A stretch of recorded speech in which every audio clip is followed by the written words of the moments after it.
परम पूज्य गुरुदेव और वंदनीय माता जी की चरणों में कोटि कोटि प्रणाम। आप सभी को प्रणाम।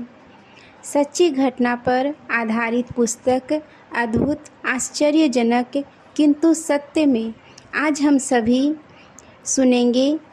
पल भर में सुनी गई अबला की पुकार। यह कहानी है अर्चना सिंह, बलरामपुर, उत्तर प्रदेश। अर्चना सिंह बताती हैं, उन दिनों मैं सिविल कोर्ट बलरामपुर में सर्विस कर रही थी। जून में कोर्ट की छुट्टियां होने को थी। सन 2002 ईस्वी की बात है। इस बार हमने शांति कुंज में छुट्टियां बिताने की सोची। पहले तो कई लोग आने को तैयार थे, पर बाद में उन सभी ने अलग अलग कारणों से अपना प्रोग्राम बदल दिया और मैं अकेली रह गई।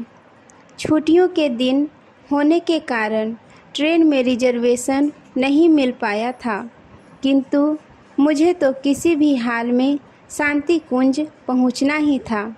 मन में ठान चुकी थी, सो अकेले ही रवाना हो गई। गोड्डा से ट्रेन से चारबाग स्टेशन लखनऊ पहुंची तो शाम के 4 बज चुके थे। दून एक्सप्रेस से जाना था, लेकिन स्टेशन पर यात्रियों की भीड़ देखकर मैं अंदर से काँप उठी। प्लेटफॉर्म पर पैर रखने की जगह नहीं थी। नतीजा यह हुआ कि ट्रेन छूट गई। इसके बाद वाली ट्रेन जनता एक्सप्रेस में भी नहीं चढ़ सकी। पता चला कि इसके बाद रात में कोई और ट्रेन नहीं है। मैं स्टेशन पर चिंतित बैठी थी, सोच रही थी कि काश यह समाचार झूठा होता, संयोग बस कोई ट्रेन आ जाती।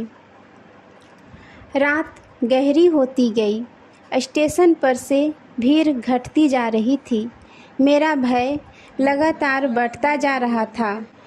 पूरी रात मैं प्लेटफॉर्म पर अकेले कैसे रहूँगी? यहाँ किसी को जानती भी नहीं कि उसके घर जाकर रात बिता सकूं। चोर उचक्के ही आ जाएं या अकेली औरत देख किसी पर बदनीयती ही सवार हो जाए तो क्या करूँगी? मन बार बार यह कहने लगा कि मुझे अकेले नहीं आना चाहिए था। आए दिन कितनी ही उल्टी सीधी घटनाएं घटती रहती है। अखबारों में रोज़ ही ऐसी खबरें छपती है।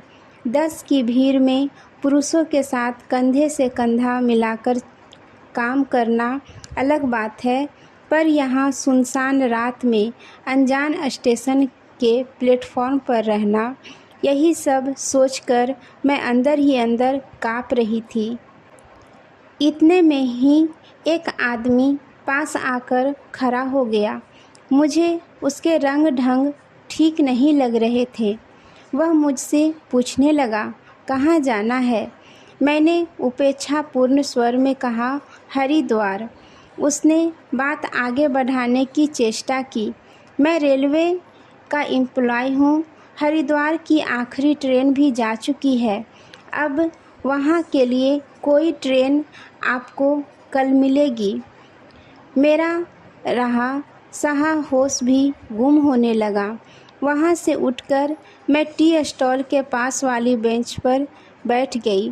थोड़ी देर बाद वह आदमी मेरे पास आकर बैठ गया और बेमतलब की बातें करने लगा। मैं बुरी तरह डर गई थी। जब और कोई उपाय नहीं दिखा तो आंखें मूंद कर गुरुदेव का ध्यान करने लगी। मन ही मन उनसे प्रार्थना करती हुई बोली, हे गुरुदेव, अकेले ही घर से निकलकर मैंने बहुत बड़ी गलती की है। अब तो आप ही मेरी इलाज बचा सकते हैं। मैं परेशान होकर इधर उधर टहल रही थी। मेरी आंखों में आंसू भरे हुए थे। मैं रोना चाहती थी, किंतु रो नहीं रही थी। मैं टहलते हुए स्टेशन के दूसरे छोर के पास पहुंच गई। मैं एक खंबे के पास खड़ी हो गई। मैं डरी हुई थी, चूँकि वह व्यक्ति आसपास ही रह रहा था।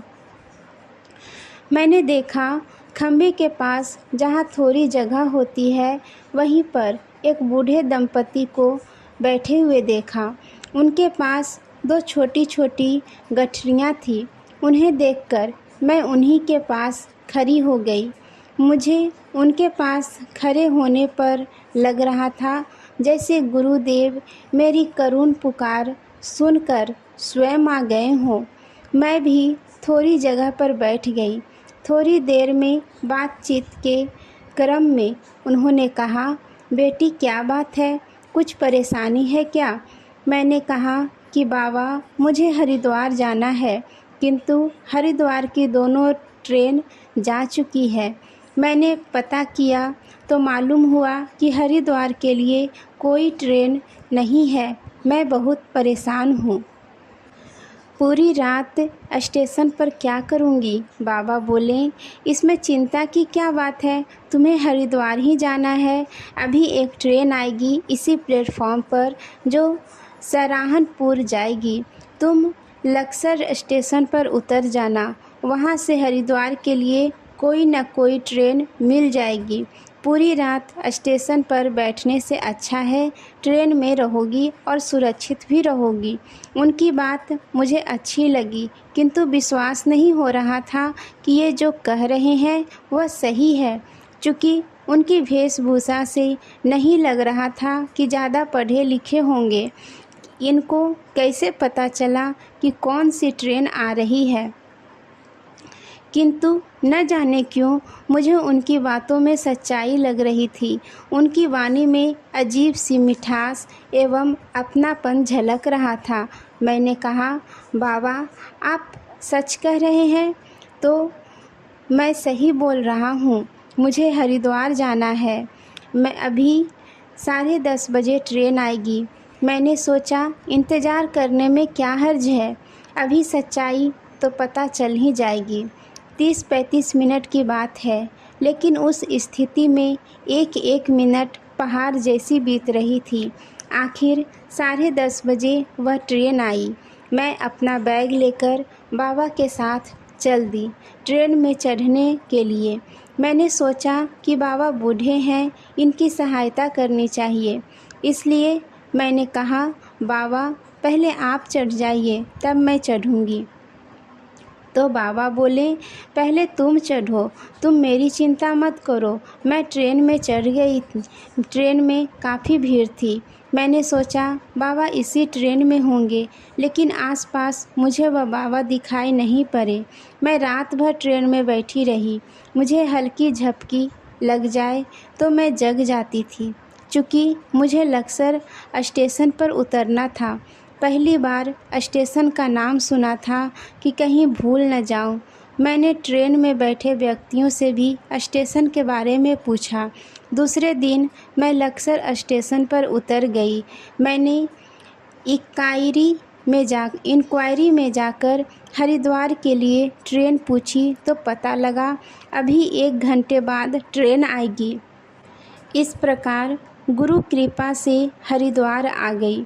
जब भी मैं इस घटना के बारे में सोचती हूँ, मेरा हृदय गुरुवर के प्रति श्रद्धा से भर जाता है। गुरुदेव की कृपा का कर्ज मैं इस जन्म में नहीं चुका सकती। आज के लिए यहीं तक। आप सभी को धन्यवाद। जय गुरुदेव।